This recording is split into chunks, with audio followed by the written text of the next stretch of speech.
Nabanggit ko kanina na yung mga winners po ng mga National Invention Contest and Exhibits, dinadala po yan ng TAPI sa mga international contest. At marami po dyan, at kahapon nga, nagbigay tayo ng recognition sa mga nanalo internationally. No? At so, meron po kaming kaunting programa para bitbitin ang ating mga inventors and startups.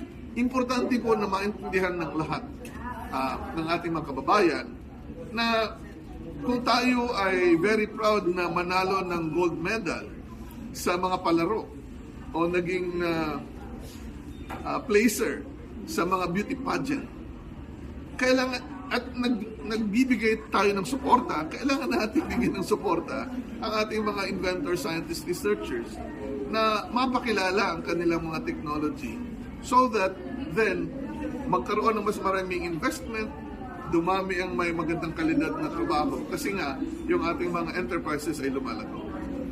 But we have another program. We call it Program Propel of DOST, where we actually prepared 12 services so that our investors can come in with confidence na, uy, maganda itong paglagyan ng pera. I will invest on it.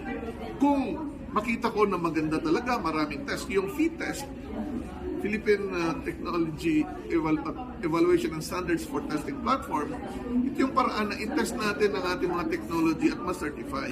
Sa kasalukuyan, nagpapadala pa tayo sa ibang bansa para ma-certify yung mga technology. Dapat meron din dito. So together with JED nga, marami tayong ginagawa, and this is part of the Program Propel of DOST, where we can actually now attract more investments sa ating mga Filipino enterprises.